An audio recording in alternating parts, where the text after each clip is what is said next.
Saksiyan ngayong gabi, sahod sa iba pang rehiyon sa labas ng Metro Manila, may pag-asa bang madagdagan ngayong taon? Babae sa Cebu City, binuhusan ng kumukulong tubig ng sarili niyang mister. Mga trabaho sa Call Center of Business Process Outsourcing, isa sa maapektuhan ng paglakas ng AI o Artificial Intelligence ayon sa International Labor Organization. Anong magiging epekto sa mga trabaho sa Pilipinas? Yorme Isko Moreno at Miss Universe Philippines 2022 Celeste Cortesi umirma sa Sparkle GMA Artist Center. At pitbull na kinatatakutan ng ilan, good boy naman pala sa pagtulong sa kanyang fur mom na magbuhat ng pinamili.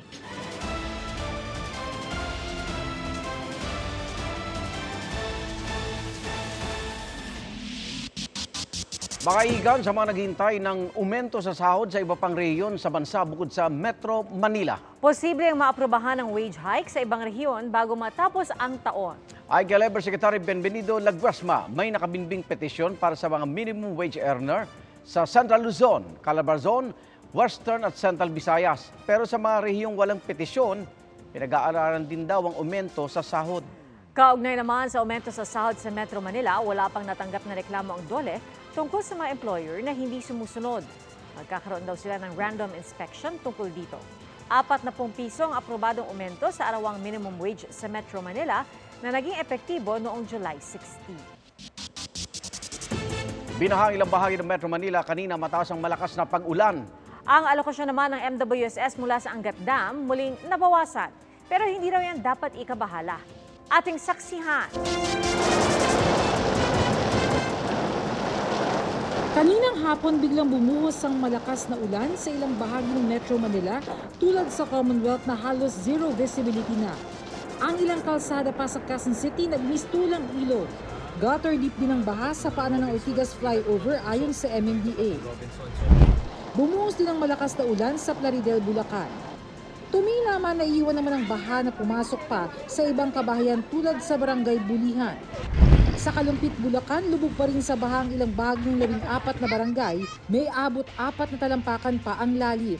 Kaya naman ang ilang residente, bangka na muna ang transportasyon. Ang iba naman namimingwit na ng isda sa tubig para may mapang-ulam. Apektado na rin ang kita ng mga tricycle driver. Humina raw kasi ang kanilang pasada dahil sa baha. Halos ganyan din ang sitwasyon sa Masantol at Makabebe sa Pampanga. Ang mga taniman doon, nagmistulang dagat na. Hirap na rin lumusong ang mga maliliit na sasakyan. Maging ang dalawang paaralan sa lugar, lubog pa rin sa tubig. Ayon sa Pag-asa, thunderstorm ang nagpapaulan sa Metro Manila at Bulacan, pero ang mga pag-ulang tulad niyan, maganda naman ang epekto sa level ng mga dam reservoir. Ayon sa Metropolitan Waterworks and Sewerage System o MWSS. At dahil sobra naman ang tubig sa Ipo Dam at Lamesa Dam, ang MWSS na ang humingi sa National Water Resources Board na gawing 39 cubic meters per second na lang ang dapat na 48 cubic meters per second na alokasyon mula sa Angat Dam. Isa po ito sa ating tinatawag na preventive measures at part din po ito ng ating dam operations protocol para mag-prepare po tayo sa parating na pag-uulan o yung bagyot.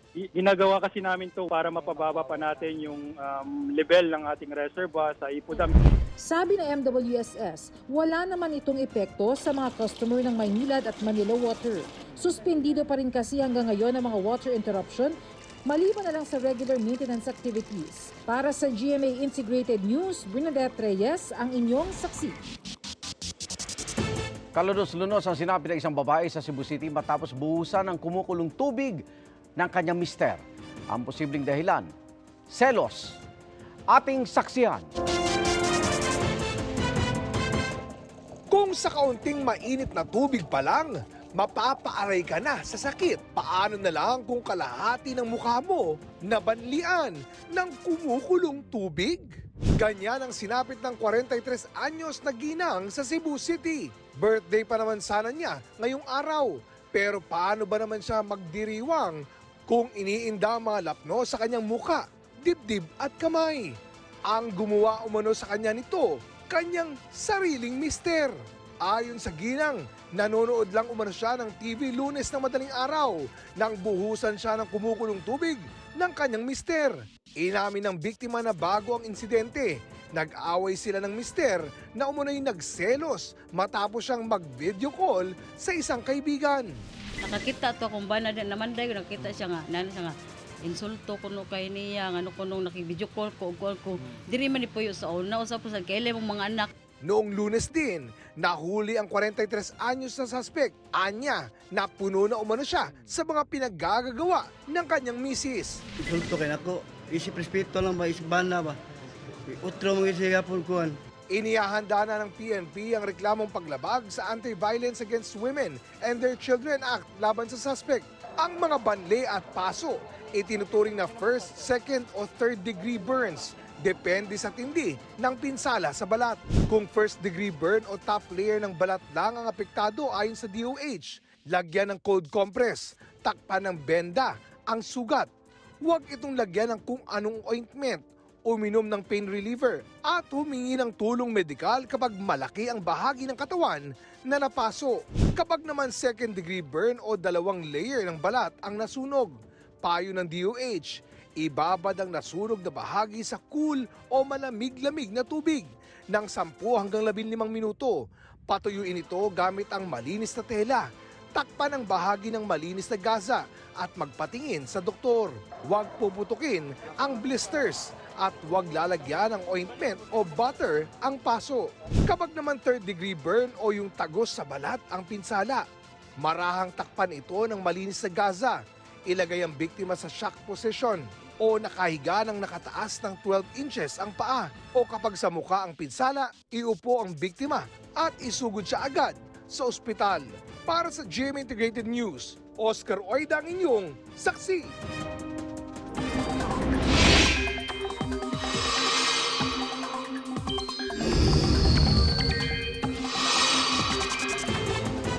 Kapuso, magiging maulan pa rin sa ilang lugar sa bansa bukas. At sa ngayon, apektado ng low pressure area ang ilang bahagi ng Bicol Region at Eastern Visayas.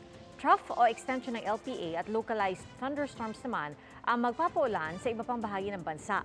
Batay sa datos ng Metro Weather, umaga pa lang may pag-uulan na sa Palawan. Pero pagsapit ng hapon, halos buong Luzon ang makararanas ng pag-ulan. Sa Metro Manila, mataas ang tsansa ng ulan lalo na sa hapon. Sa Visayas naman, may intense to heavy rains na mararamdaman sa hapon hanggang gabi. Gayon din sa Mindanao, lalo na sa Zamboanga Peninsula at Northern Mindanao. Mahigit isang linggo na lang maninikit ng MMDA sa mga rider na sumisilong sa mga footbridge kapag umuulan. Susunod naman daw ang mga ride-hailing app pero meron silang hiling sa MMDA. Saksi, si Mark Salazar.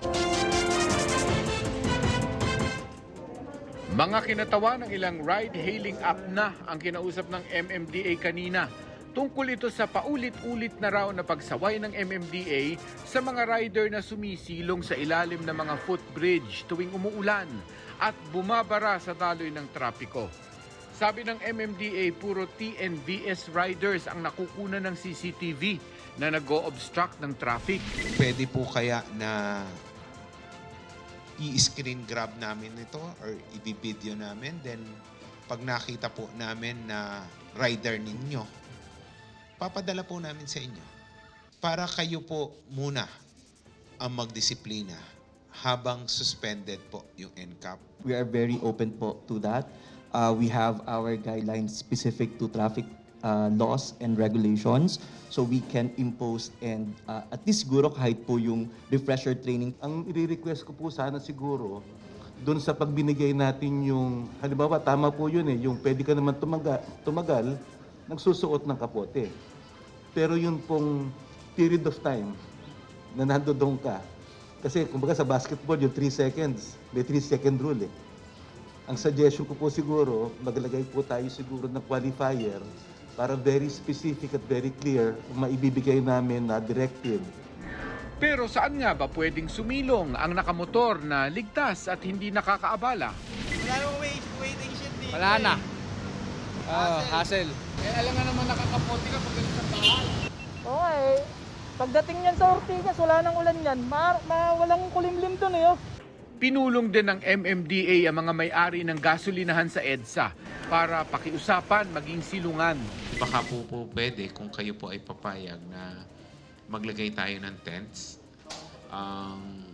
If ever naman po na masisilungan lamang para maglagay ng kapote. Hindi na nagpa-interview sa media ang mga may gasolinahan pero ang problema daw nila sa hiling ng MMDA, baka kumain ng espasyo ng customer ang mga nakikisilong. Delikado rin daw sa gasolinahan ang active cellphones ng delivery riders. Pag-aaralan pa rin ng MMDA ang problema. Pero sa August 1, tuloy pa rin ang paninikit nila ng motor na sisilong sa ilalim ng mga tulay. Para sa GMA Integrated News, Mark Salazar, ang inyong saksi. Sa unang bahagi ng susunod na taon, ang pinakamaagang panahon na maipatutupad ang pagsasapribado ng operasyon sa 4 na terminal ng NAIA. Pero mauuwi ba yan sa mas mahal na bayarin para sa mga pasahero? Saksi, si Joseph Morong. Kumpara noong mga nakaraang taon, may mga pagbabago na raw na napansin si Sharita sa NAIA. Pero sana raw mas mabilis ang pagproseso ng mga pasahero tulad sa Amerika kung saan siya galing. They are very direct. They have lanes for different airlines. Then you go to the immigration. Ang bilis. Si Tess naman napansing mahirap lumipat sa magkakahiwalay na terminal ng NAIA, hindi tulad sa Greece kung saan siya ilang dekada nagtrabaho.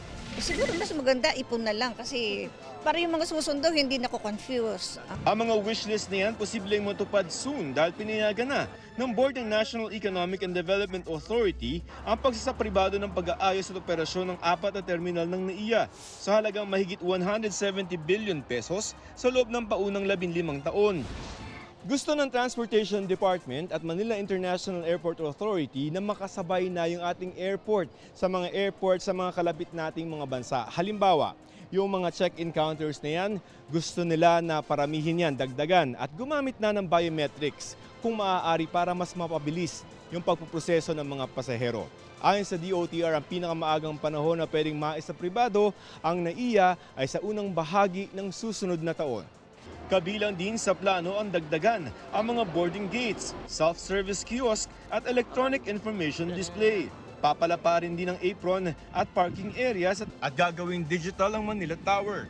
Magkakaroon din daw ng automatic visual docking system para mas mabilis ang pagpapark ng mga eroplano. Maaari ring bumili ng mga electric bus para mas mabilis kung lilipat sa ibang terminal ang mga pasahero. Pero may pangamba si Tess kapag private na ang operasyon ng NAIA. Maganda yung yung government Kasi kapag private, syempre, marami nang mababago Maaring mamahal. Ayon sa DOTR, sa kasalukuyan, 550 pesos ang terminal fee sa NAIA.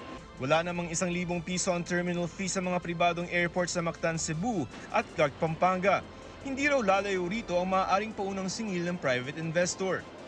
Ang solicited proposal ng gobyerno maaaring ipabid sa Setyembre. Ibabalik ng DOTR ang offer ng Manila International Airport Consortium na binubuo ng 6 na malalaking kumpanya na sila ang mamahala ng airport sa halagang 267 billion pesos sa loob ng 25 taon.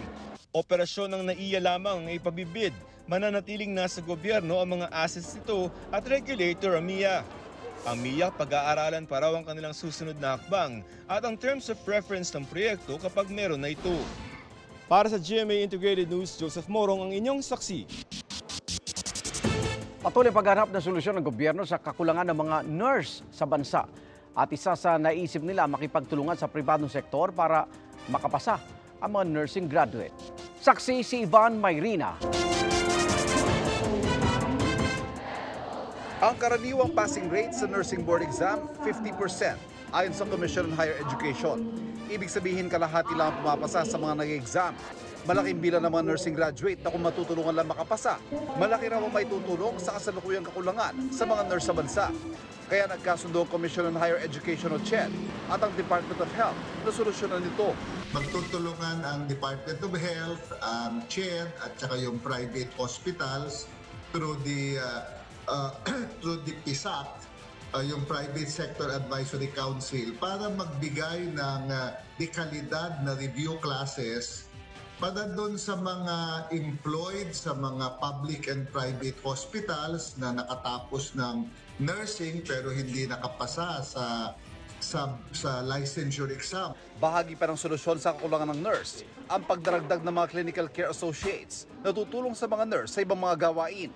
Actually invited several higher education institutions together with the PSAC, Private Sector Advisory Council of the President, to help create more additional auxiliary manpower for health.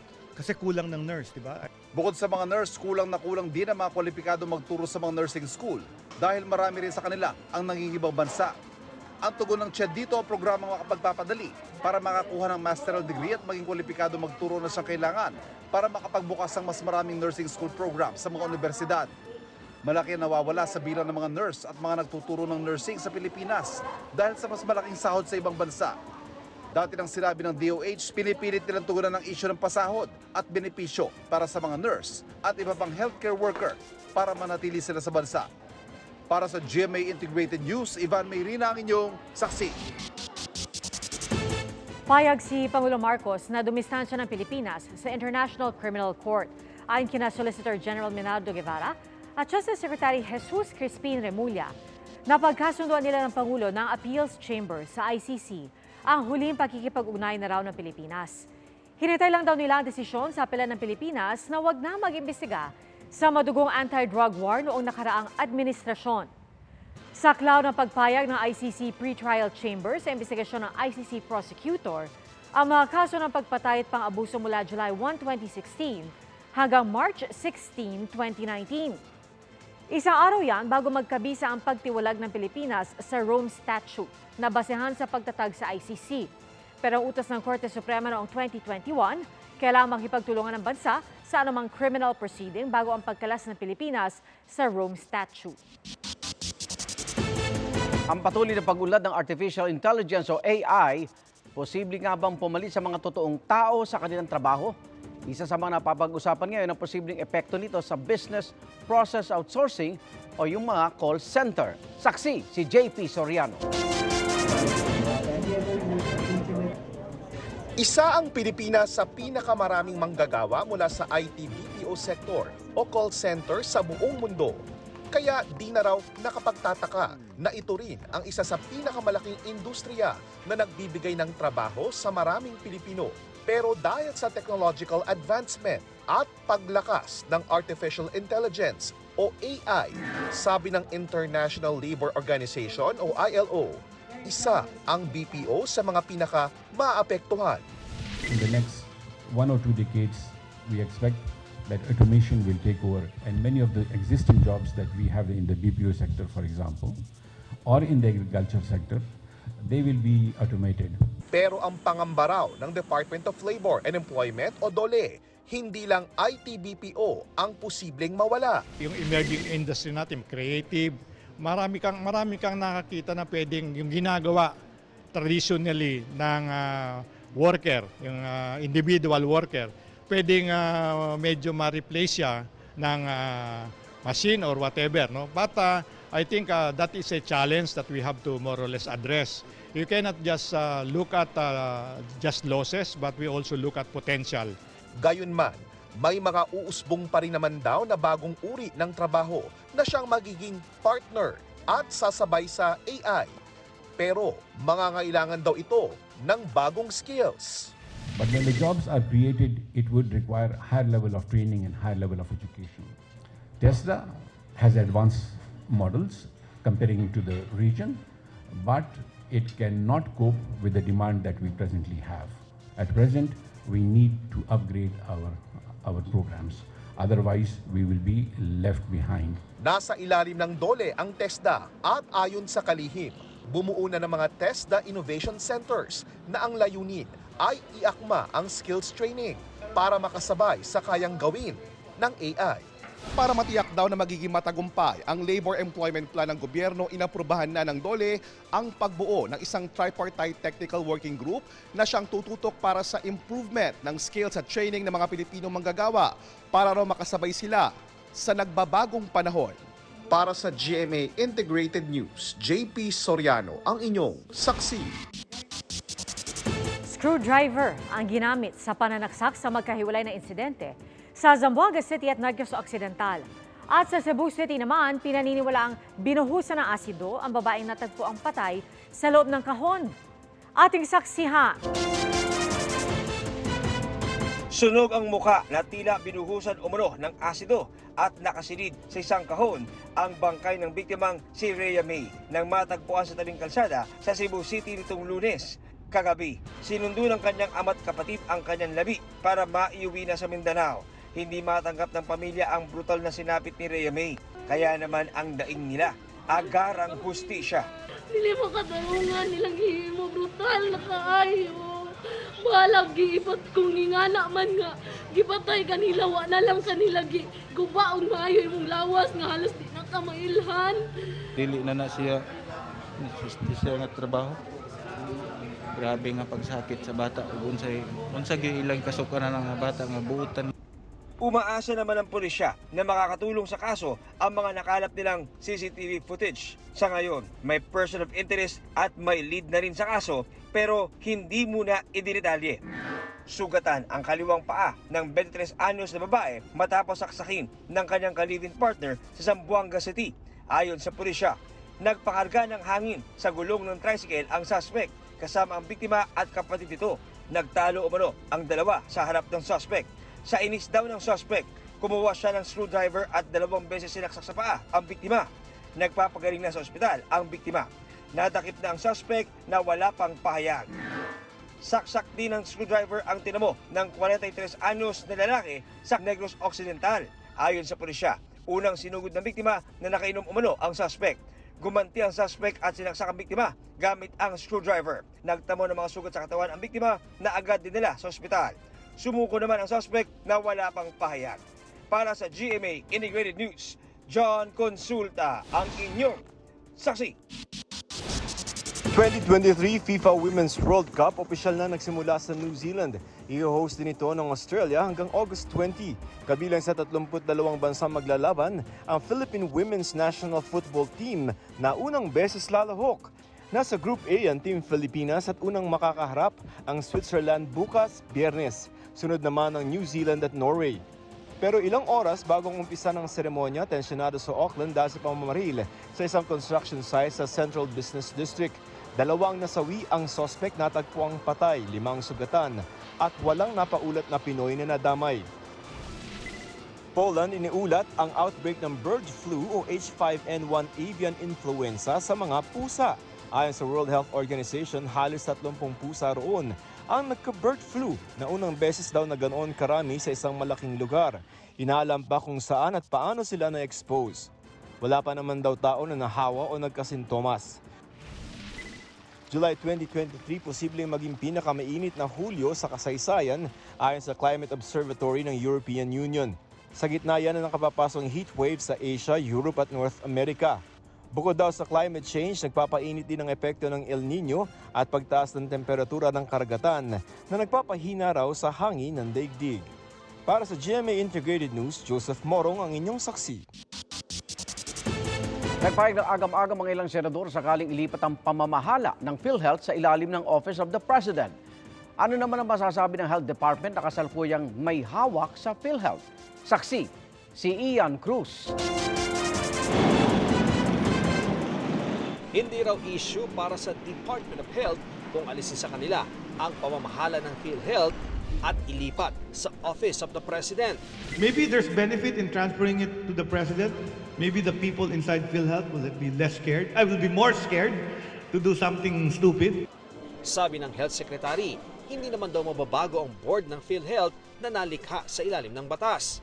Sabi rin sa 6 na pahinang legal opinion ng Justice Department, walang issue rito, lalo't may kapangyarihan daw ang Pangulong kontrolin ang Executive Department, pati na mga kawanihan at tanggapan nito. Bago nito, nagpahayag ng pagtutol ang ilan tulad ni Senadora Risa Ontiveros. Sa dami raw ng kailangan gawin ng Office of the President, nakakaduda raw ang tangkang makontrol ang PhilHealth. Nakadisenyo raw itong maglaan ng financial protection upang maisakatuparan ng universal healthcare, kaya dapat itong manatili sa poder ng public health authorities. Sabi ni Secretary Ted Herbosa, saang tanggapan man mapailalim ang PhilHealth, ang dapat itong tiyakin, maibigay ang tamang serbisyo para sa mga miyembro nito.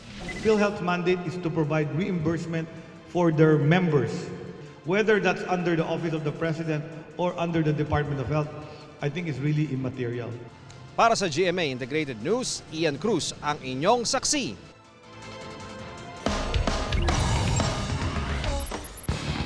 Makasaysayan ng bago achievement ni Pinoy pole vaulter at Asian record holder si EJ Obuena. Mula sa pagiging number 3, number 2 na siya sa world ranking ng men's pole vault.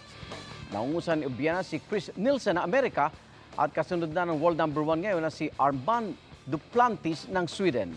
Si Obuena rin ang kauna-unahang Pinoy na pasok na sa 2024 Paris Olympics matapos mahigitan ang qualifying mark na 5.80 meters sa Diamond League sa Sweden. Susunod na, pang-hold up sa isang convenience store sa Cavite, higit 70,000 piso ang tinangay. Rabia Mateo, Jerry Gonzalez, napag-uusapan na nga ba ang kasal?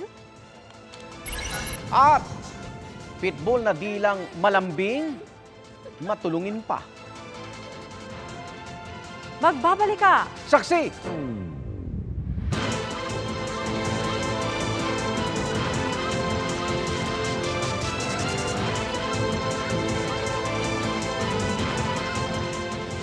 Maging bahagi ng pagpapalakas panglalo ng GMA Network. 34 na job opening ang alok ng GMA Network Incorporated at 11 naman sa subsidiary nitong GMA New Media Incorporated. Kabilang dyan ang quality assurance tester, web developer, copywriter, digital content and marketing specialist at digital rights management assistant. Pati na rin live stream programming assistant, live stream specialist, multimedia specialist, project manager, SEO manager at video content producer. Abangan ang iba pang pwedeng applyan sa careers.gmanetwork.com.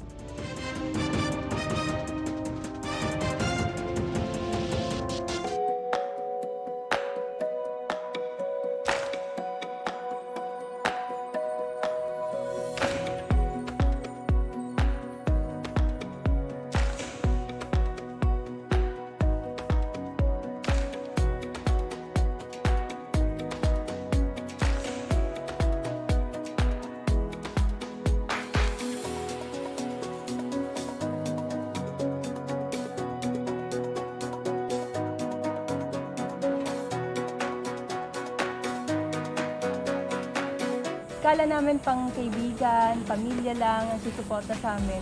Hanggang sa dumating yung point na kumalat na siya sa subdivision and kumalat na siya sa buong Kalamba.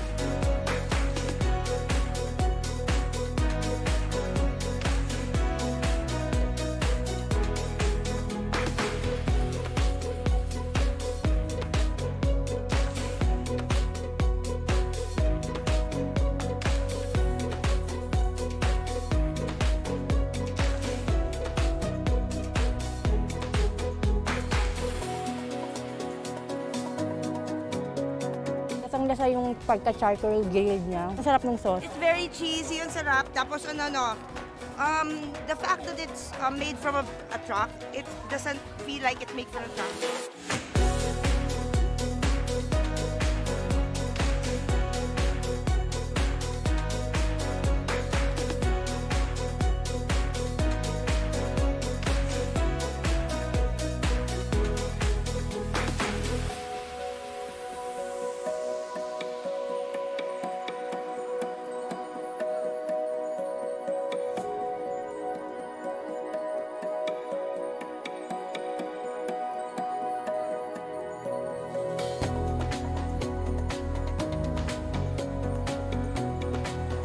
Sa mga gustong magnegosyo, wag po kayo matakot sumubok ng sumubok. Wala naman nakukuha ng mabilisan. Lahat talaga kailangan ng tiyagaan.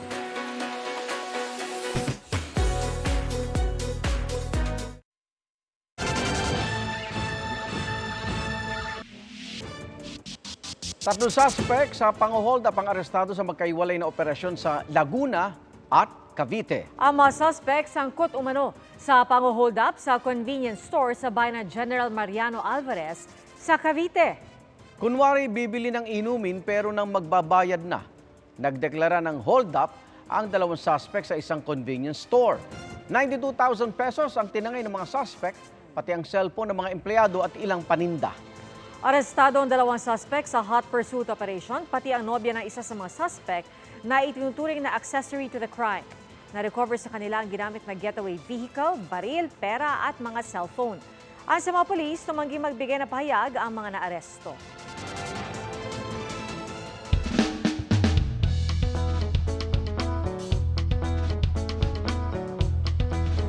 Madalas umanong nakakatakot at agresibo ang tingin sa mga asong pitbull. Pero ang isang pitbull sa Caloocan City, patunay na pwede silang maging matulungin at positively awesome. Ating saksihan. Sino ba namang hindi gaganahang mamalengke kung may matulunging sasalubong sa'yo pag uwi mo? Help, Mama. Ipinasok ng pitbull na si Isko sa loob ng kanilang bahay ang mga pinamili ng kanyang fur parents. Good boy! Di nagpapigil at binuhat isa-isa ang mga plastic bag. Wala na, ito na. Ako na magdala nito. Pati ang bag na naglalaman ng 10 kilong kamote. Hindi nila alam na ang mga pitbull ay working dogs po talaga yan. Kayang-kaya po nila humila kung 5 sako, 10 sako na feeds. Yung energy po nila 100%. Kayang-kaya po nila yung mabibigat. Let's go! Help ikaw. Help. Pati nga sa pagbitbit ng labahan, carry ni Isko. Maliit pa yan siya. Mahilig na po talaga yan siya magngat-ngat ng gamit. Pag-ngat-ngat niya siya ng gamit, tapos ipapahabol niya sa akin. Marunong na siya magkagat ng mga labahan, ng mga karton, ng mga basura, yung kainan niya, kaya niya iakyat.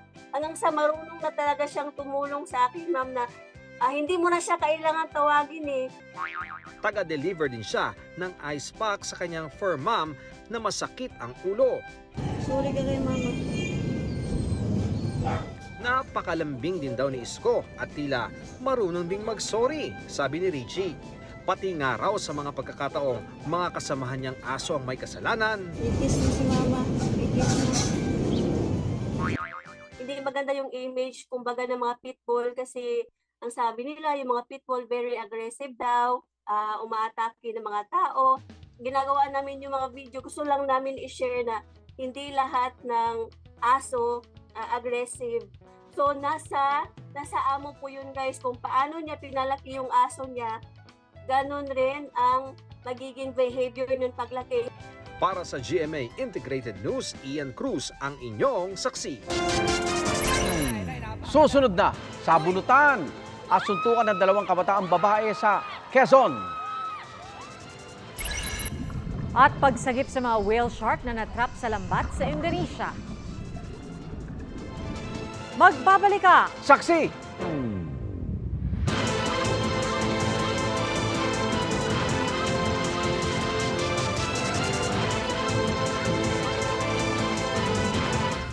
Keep up with non-stop in-court action with GMA Sports. Catch the latest sports news here and round the globe. Be thrilled with conversations about the finest athletes and sports personalities. Is this it? Yes! And Mamuski with a 1-2 is now down to just 6. And never miss a beat on the latest hard-court drama. We'll bring you stories behind each point and victory, one play at a time. Follow our official social media handles for your daily fix of hype and adrenaline. Online, GMA Sports.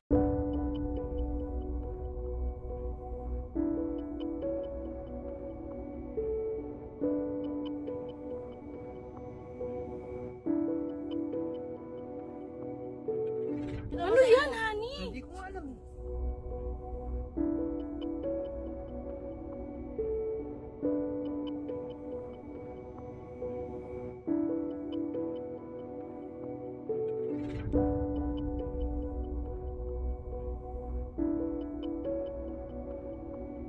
Yung sinalot niya ng tabo, gano'n nun siya. Sakala niya nga stick. Di nagulat siya, sabi niya nga, ano siya, matigas, makunat, parang gomang gano'n. Nung pinakita niya ho sa amin, inilagay ho namin doon sa semento, sa initan. No? Doon ho kami nagulat, tapos gumalaw ho siya.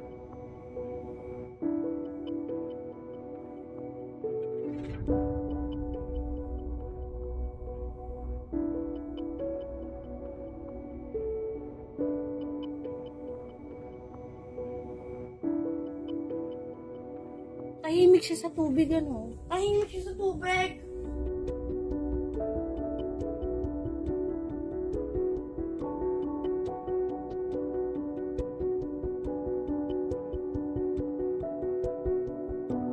Baka naman lumabas sa'yo yan, anak. Ba sa akin pa?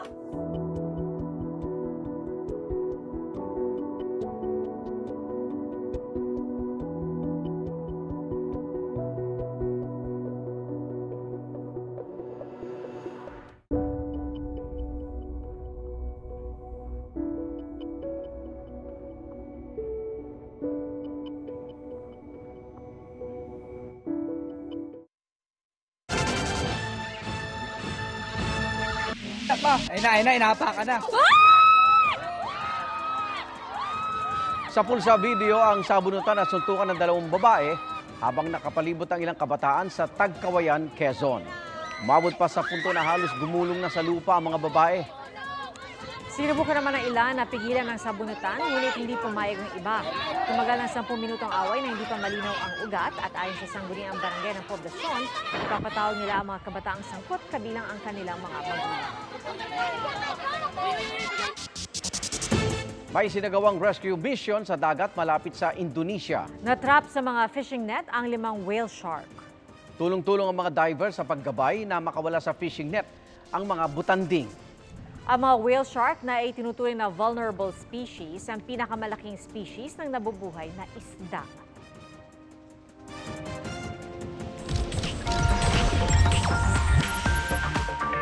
Pinag-uusapan na raw ni Rabia Mateo at Jeric Gonzalez ang kasal, pero hinintay pa nila ang tamang panahon para dyan. Pumirma naman ang kontrata sa Sparkle GMA Artist Center sina Yorme Isko Moreno at Pinay Beauty Queen Celeste Cortesi. Darito ang showbiz saksi ni Nelson Canlas. The Kapuso family continues to grow. Pumirma na kasi ngayong araw si Yorme Isko Moreno with Sparkle GMA Artist Center. Ayon kay Isko, naging malaki ang bahagi ng GMA Network sa kanyang buhay. Ito ang naging hagdanan ko sa pag-akyat sa buhay, ang showbiz through GMA 7. Ikinasaya rin ng Eat Bulaga host ang pagtaas ng ratings ng kanilang noontime show. Naghatid naman ng mensahe si GMA Chairman and CEO, Attorney Felipe Gozon, at GMA Senior Vice President, Attorney Annette Gozon Valdez. Yorme Isko is still young, and we don't know where his destiny will bring him. Kaya Isko, whatever the future may bring, we wish you all the best. And Godspeed. We're very happy na nag-sign ulit siya sa GMA now as a Sparkle talent. All smiles ding pumirma ngayong araw si Miss Universe Philippines 2022, Celeste Cortesi sa Sparkle GMA Artist Center. Parang mas okay na lang nakainin ko yung pride ko kesa nawala siya. Yan ang na-realize ni Sparkle star Rabia Mateo nang nakipaghiwalay siya noon kay Jeric Gonzalez. Dagdag niya, hindi siya nagsisisi na binigyan niya ng second chance ang aktor. May pag-amin din si Jeric sa hiwalayan nila noon. Ang dami ko naging relationship in the past, pero ito yung worth fighting for. Aminado naman ang couple na napag-uusapan na nila ang pagpapakasal, pero hinihintay pa nila ang tamang oras para dyan. Para sa GMA Integrated News, Nelson Canlas ang inyong saksi. At yan, Iga, ng mga balitang ating sinaksiyan. Ako naman, Arnold Clavio. Ito ang inyong Liga ng Katotohanan. Ako po si Pia Arcangel. Hanggang bukas para sa Pilipino. Sama-sama tayong magiging saksi!